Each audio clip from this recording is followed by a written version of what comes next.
আসসালামু আলাইকুম রহমতুল্লাহি ওয়া বারাকাতুহু। কেমন আছেন বন্ধুরা? আশা করি সবাই ভালো আছেন। মাশাআল্লাহ, দেখতে পাচ্ছেন আমাদের গরুকে আমরা খাবার দিয়েছি।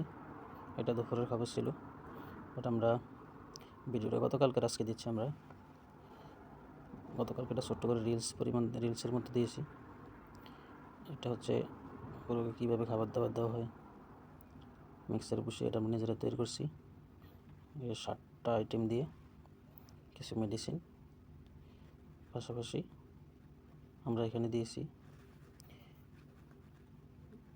আপনার DB vitamin, vitamin free mix, খাবার সোডা, এই সকল খাবার মেডিসিন দিয়ে আমরা, পাশাপাশি যাতে খাবারটা নষ্ট না হয় যেন আমরা টক্সিন দিয়েছি, মিথিওনিন দিয়েছি, লাইমস্টোন দিয়েছি, ডিসিপি দিয়েছি, রোমেনি দিয়েছি। ইনশাআল্লাহ দোয়া করবেন সবাই।